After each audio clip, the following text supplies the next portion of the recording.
حضور صلی اللہ علیہ وآلہ وسلم نے حضرت جبرائیل علیہ السلام سے سوال کیا، قیامت میں میری امت کے ساتھ کیا معاملہ ہوگا؟ تو حضرت جبرائیل علیہ السلام نے جواب دیا کہ اگر بسم اللہ الرحمن الرحیم۔ حضرت ابو امامہ رضی اللہ تعالیٰ عنہ سے روایت ہے کہ حضور نبی اکرم صلی اللہ علیہ وآلہ وسلم نے فرمایا، اللہ نے مجھ سے وعدہ فرمایا ہے کہ میری امت سے 70,000 افراد کو بغیر حساب و عذاب کے جنت میں داخل فرمائے گا۔ یزید بن اخن سلمہ نے عرض کیا، اللہ کی قسم، یہ تو آپ کی امت میں شہد کی مکھیوں میں سے ایک قسم کی سفید سرخی مائل مکھیوں کی تعداد تک ہے۔ حضور نبی اکرم صلی اللہ علیہ وآلہ وسلم نے فرمایا، میرے رب نے مجھ سے 70,000 میں سے ہر 1000 کے ساتھ مزید 70,000 کو داخل کرنے کا وعدہ کیا ہے، یعنی ان 70,000 خوش بختوں میں سے ہر ایک اپنے ساتھ میت اختیار کرنے والوں میں سے 70 افراد کو لے کر جنت میں داخل ہوگا، اور میرے لیے اس نے مزید 3 چلوؤں کا اضافہ فرمایا ہے۔ اپنی حسب شان 3 چلو میرے امت کے جہنمیوں کو نکال کر جنت میں داخل کرے گا۔ ناظرین، رسول پاک صلی اللہ علیہ وآلہ وسلم خطبہ حجۃ الوداع کے موقع پر جب اپنا آخری خطبہ دے چکے تو اپنے حجرے میں تشریف لے گئے۔ پھر آپ کو بے ہوشی ہوئی تو ایک شخص نے دروازے پر آ کر آپ صلی اللہ علیہ وآلہ وسلم کو پکارا، السلام علیکم بیت النبوہ۔ کسی نے اس کی آواز سن کر یہ جواب دیا کہ اس وقت تمہیں آنے کی اجازت نہیں ہو سکتی۔ تو میں نے پھر سے پکارا اور آواز دی، السلام علیکم اہل بیت نبوہ۔ جب دوسری مرتبہ اس پکارنے والے نے پکارا تو اس وقت اس کی آواز رسول اللہ صلی اللہ علیہ وآلہ وسلم کے کانوں تک پہنچی۔ تو آپ نے پوچھا، اے فاطمہ، یہ کون ہے؟ تو انہوں نے عرض کیا کہ ایک شخص گھر میں آنے کی اجازت مانگتا ہے۔ یا رسول اللہ صلی اللہ علیہ وآلہ وسلم، آپ پر اس وقت کیونکہ بے ہوشی کا غلبہ ہے، لہٰذا ہم نے اسے اس وقت اندر آنے کی اجازت نہیں دی۔ تو آپ نے فرمایا، اے فاطمہ، تمہیں نہیں خبر کہ کون کھڑا اجازت مانگ رہا ہے؟ یہ گھروں کو ویران کرنے والا، قبروں کو آباد کرنے والا، یتیموں کو یتیم کرنے والا، عورتوں کو بیوہ کرنے والا، دوستوں کو دوستوں سے چھڑانے والا، یہ ملک الموت حضرت عزرائیل علیہ السلام ہے، اسے جلدی اندر آنے کی اجازت دے دو۔ حضرت فاطمہ رضی اللہ تعالیٰ عنہما نے یہ سنا کہ ملک الموت حضرت عزرائیل علیہ السلام آئے ہیں تو بے ساختہ رو پڑیں، ہائے مدینہ آج ویران ہو جائے گا۔ یا اللہ، تیرے رسول صلی اللہ علیہ وآلہ وسلم تو آج جا رہے ہیں، یہ ملک الموت ان کو لینے آئے ہیں۔ ادھر ملک الموت مکان کے اندر تشریف لائے اور ادھر رسول اللہ صلی اللہ علیہ وآلہ وسلم بے ہوش ہو گئے۔ حضرت فاطمہ رضی اللہ تعالیٰ عنہ نے فرمایا، یا رسول اللہ، آج آپ کو کیا ہوا؟ اور پھر بہت روئی۔ تب آپ صلی اللہ علیہ وآلہ وسلم کو ہوش آیا اور آپ نے حضرت فاطمہ رضی اللہ تعالیٰ عنہ سے فرمایا، اے فاطمہ، اتنا نہ رو، کیونکہ آپ کے رونے کے ساتھ آسمان کے فرشتے اور حاملان عرش روتے ہیں۔ رسول اللہ صلی اللہ علیہ وآلہ وسلم نے اپنے ہاتھ سے حضرت فاطمہ رضی اللہ تعالیٰ عنہما کے آنسو پونچھے اور فرمایا، عنقریب سب سے پہلے اے فاطمہ تم مجھ سے آن ملو گی۔ اور پھر آپ نے ملک الموت سے فرمایا، اے ملک الموت، آج جبرائیل علیہ السلام کہاں ہیں؟ انہوں نے عرض کیا، یا رسول اللہ، اس وقت وہ 7ویں آسمان پر ہیں، اور آسمان کے ملائکہ حضرت جبرائیل علیہ السلام کو تعزیت دے رہے ہیں کہ اے جبرائیل علیہ السلام، آج تمہاری رسالت ختم ہوئی اور آج تمہارا قرآن پہنچانا بھی مکمل ہوا۔ اگر جناب محمد صلی اللہ علیہ وآلہ وسلم وفات پا گئے تو جبرائیل امین علیہ السلام بھی دنیا سے گئے۔ ابھی یہ باتیں ہو رہی تھیں کہ حضرت جبرائیل امین آپ صلی اللہ علیہ وآلہ وسلم کے پاس تشریف لائے اور کہا کہ اللہ تبارک و تعالیٰ نے آپ صلی اللہ علیہ وآلہ وسلم کو سلام فرمایا ہے اور آپ کا مزاج پوچھا ہے۔ فرمایا کہ اے جبرائیل علیہ السلام، اس عالم میں میرے لیے کیا تیار کیا گیا ہے؟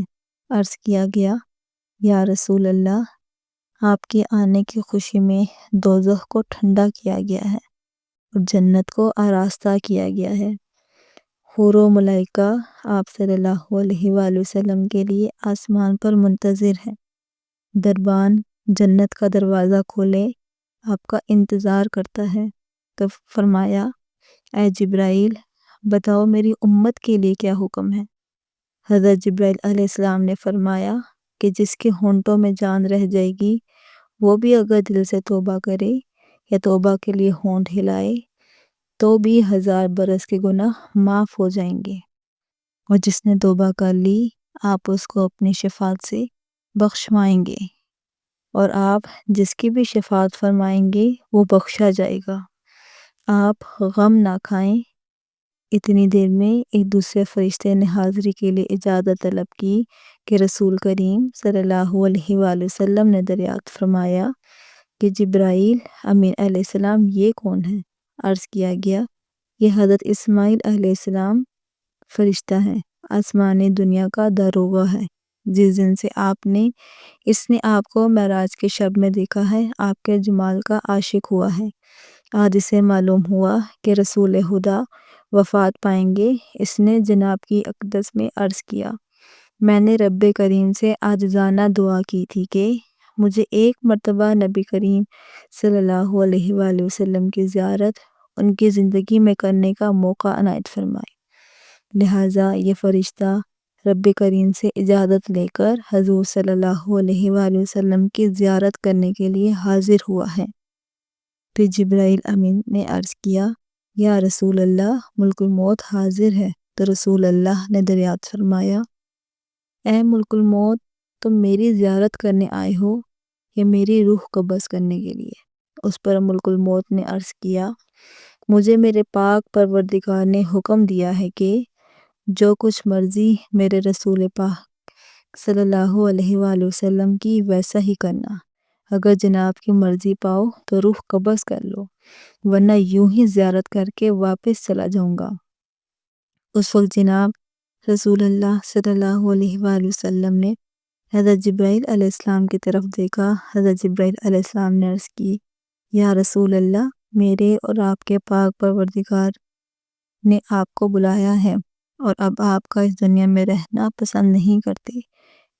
اے حضرت، حور و غلام آپ کی زیارت کے مشتاق ہے، کیونکہ آج آسمان کو سجا دیا گیا ہے۔ حوروں کو بلا خوف خطر بننے سنورنے کا حکم ملا ہے۔ فرشتوں کو آپ پر درود و سلام کا حکم فرما دیا گیا ہے، اور ہمیں آپ صلی اللہ علیہ وآلہ وسلم کی مرضی کے مطابق چلنے کا حکم دیا گیا ہے۔ اگر آپ آسمانوں پر تشریف لے جانا چاہیں تو ہم آپ کو لے جائیں، اور اگر آپ یوں ہی اس دنیا میں رہنا چاہتے ہیں تو یہ آپ کی مرضی ہے، اور ملائکہ آپ کی منتظر ہیں۔ لہٰذا حضرت جبرائیل علیہ السلام کی پوری بات سن کر رسول خدا صلی اللہ علیہ وآلہ وسلم کو معلوم ہوا کہ اللہ تبارک و تعالیٰ کو یہی منظور ہے کہ دار فنا کو چھوڑ کر دار بقا کی جانب کوچ کرو۔ آپ نے فرمایا، اچھا، میری ازواج کو میرے سامنے بلاؤ۔ سب بیویاں آپ کے حضور حاضر ہوئیں۔ آپ نے ارشاد فرمایا، دیکھو، تم صبر کرنا اور تقوی اختیار کرنا اور اپنے گھروں سے باہر نہ نکلنا۔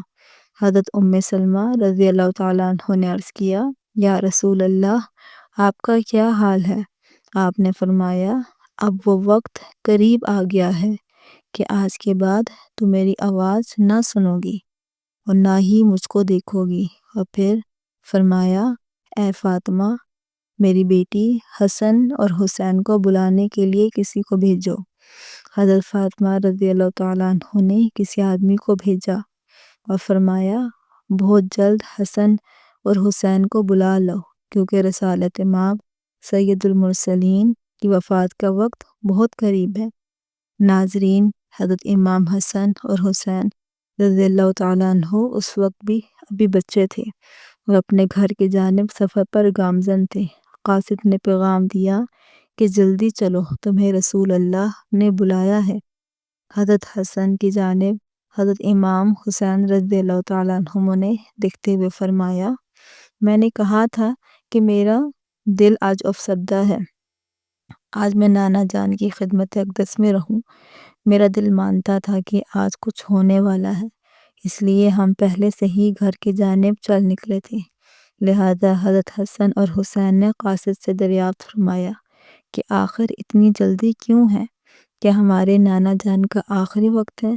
کیا آپ صلی اللہ علیہ وآلہ وسلم آج وفات فرمائیں گے؟ دونوں شہزادے گھبرائے ہوئے حاضر ہوئے۔ رسول اللہ نے ان کو اپنے پاس بٹھا کر ان کے سروں پر ہاتھ پھیر کر فرمایا، میری امت کے ظالم تم دونوں پر ظلم کریں گے۔ حضرت فاطمہ رضی اللہ تعالیٰ عنہ نے عرض کیا، یا رسول اللہ، اگر ان پر ظلم ہوگا تو یہ آپ صلی اللہ علیہ وآلہ وسلم کے بعد کس کو کہیں گے؟ اس پر رسول خدا نے فرمایا، اللہ ہی کافی ہے۔ حضرت حسن اور حضرت حسین رضی اللہ تعالیٰ عنہما آپ کی وفات کی باتیں سن کر روئے۔ صحابہ کرام کا جو مجمع نبی صلی اللہ علیہ وآلہ وسلم کے حجرے کے چاروں طرف میں جمع تھا، وہ حسن اور حسین کے رونے کی آواز سن کر سب رونے لگے۔ حضرت جبرائیل علیہ السلام نے عرض کی، یا رسول اللہ، آپ کے بعد آپ کی امت کا والی کون ہوگا؟ یہ سن کر آپ صلی اللہ علیہ وآلہ وسلم بھی بہت روئے، اتنا روئے کہ آپ کا چہرہ آنسوؤں سے تر ہو گیا۔ حضرت سلمہ رضی اللہ تعالیٰ عنہ نے کہا، رسول اللہ تو ہر صورت میں اچھی جگہ تشریف لے جاتے ہیں، آپ صلی اللہ علیہ وآلہ وسلم کیوں روتے ہیں؟ فرمایا، میں اپنی امت سے جدائی کے صدمے سے روتا ہوں۔ جب صحابہ کرام کے رونے کی آوازیں بلند ہوئیں تو آپ صلی اللہ علیہ وآلہ وسلم نے فرمایا، اے علی، میرے حجرے کا پردہ ہٹاؤ کہ میں ایک آخری نظر اپنی امت کو دیکھ لوں۔ حضرت علی نے حجرے کا پردہ اٹھایا اور صحابہ کو پاس بلایا۔ جب وہ دیوانوں کی طرح رونے لگے تب آپ نے فرمایا، اے مصیبت زدہ لوگو، صبر کرو، میں جاتا ہوں تمہارے لیے حوض کوثر اور جنت کو آراستہ کرتا ہوں۔ سن لو کہ تم سب سے پہلے جنت میں جاؤ گے، تم سے پہلے کوئی امت جنت میں نہ جائے گی۔ اے میری امت، دین اسلام پر قائم رہنا اور قرآن کو اپنا امام بنانا۔ اے اللہ، میں نے تیرا پیغام پہنچا دیا۔ اور یہ فرماتے فرماتے رسول اللہ صلی اللہ علیہ وآلہ وسلم کی مبارک آنکھیں بند ہوئیں، ماتھے پر پسینہ آیا اور بے ہوشی طاری ہو گئی۔ حضرت علی نے صحابہ کرام کو اشارے سے رخصت کیا اور صحابہ کرام باہر چلے گئے۔ حضرت فاطمہ رضی اللہ تعالیٰ عنہما نے عرض کیا کہ یا رسول اللہ، میں حشر کے دن آپ کو کہاں ڈھونڈوں؟ فرمایا، لواحِ ہم کے نیچے۔ پوچھا، اگر وہاں پر آپ سے ملاقات نہ ہوئی تو؟ فرمایا، حوض کوثر پر۔ اور اگر وہاں بھی نہ ہوئی تب؟ میزان عدالت کے پاس، جہاں امت کے اعمال تولے جائیں گے۔ یا تو میں پل صراط پر وہاں جہنم کے کنارے پر کھڑا امت کے سلامتی کے ساتھ گزر جانے کی دعا کرتا رہوں گا۔ جب رسول اللہ صلی اللہ علیہ وآلہ وسلم نے سب کی وصیت سے فارغ ہوئے تو فرمایا، اے ملک الموت، مجھے اپنے رب کی ملاقات کا شوق ہے۔ اب تم جس کام کے لیے آئے ہو وہ کام کرو۔ اور اس طرح رسول خدا صلی اللہ علیہ وآلہ وسلم نے اسرائیل علیہ السلام کو روح قبض کرنے کی اجازت فرمائی۔ ملک الموت نے آپ کی روح قبض کرنا شروع کی اور آپ کو وہ تکلیف شروع ہوئی۔ فرمایا، اے اللہ، موت کی بڑی سخت تکلیف ہے، الہی تو ہی موت کی تکلیف آسان کرے گا۔ مٹی کے پیالے میں پانی منگوا کر رکھا اور موت کی تکلیف میں بار بار پانی میں ہاتھ ڈالتے، وہ ہاتھ منہ پر پھیرتے اور فرماتے، اے اللہ، مجھے اپنے پاس بلا لے۔ حضرت فاطمہ رضی اللہ تعالیٰ عنہما نے کہا، یا حضرت، آج آپ کو بہت تکلیف ہے۔ فرمایا، اے فاطمہ، جب میرا انتقال ہو جائے تو کہنا انا للہ و انا الیہ راجعون۔ پھر آپ کو نزا کی تکلیف زیادہ ہوئی تو حضرت جبرائیل علیہ السلام روئے اور اپنا منہ پھیر لیا۔ رسول خدا نے فرمایا، لوگو دیکھو، نماز کی حفاظت کرنا۔ آپ کے فرمانے لگے، یا رب امتی، یا رب امتی، اور یہ کہتے کہتے جان سینے تک سمٹ آئی۔ نیچے کے جسم کی جان نکل چکی تھی، لیکن اپنی گناہگار امت کے لیے کلمہ آپ کے منہ پر جاری تھا۔ حضرت جبرائیل علیہ السلام نے فرمایا، اللہ تبارک و تعالیٰ فرماتا ہے کہ آپ کی امت پر 1000 مرتبہ آپ سے زیادہ مہربان ہے۔ اے نبی، آپ اپنی امت کو میرے سپرد کر کے موت کی تکلیف کو آسان کیجئے۔ تو یہ سن کر آپ صلی اللہ علیہ وآلہ وسلم نے فرمایا کہ اب میرا دل ٹھنڈا ہوا۔ یک گردن مبارک کا مہرہ ایک جانب کو مائل ہوا اور روح مبارک اللہ تعالیٰ کی طرف پرواز کر گئی۔ اللہ تبارک و تعالیٰ سے دعا ہے کہ نبی کریم صلی اللہ علیہ وآلہ وسلم نے اپنی امت کو جو تعلیمات فرمائی ہیں، ہمیں ان تعلیمات پر عمل پیرا ہونے کی طاقت و توفیق فرمائے۔ آمین۔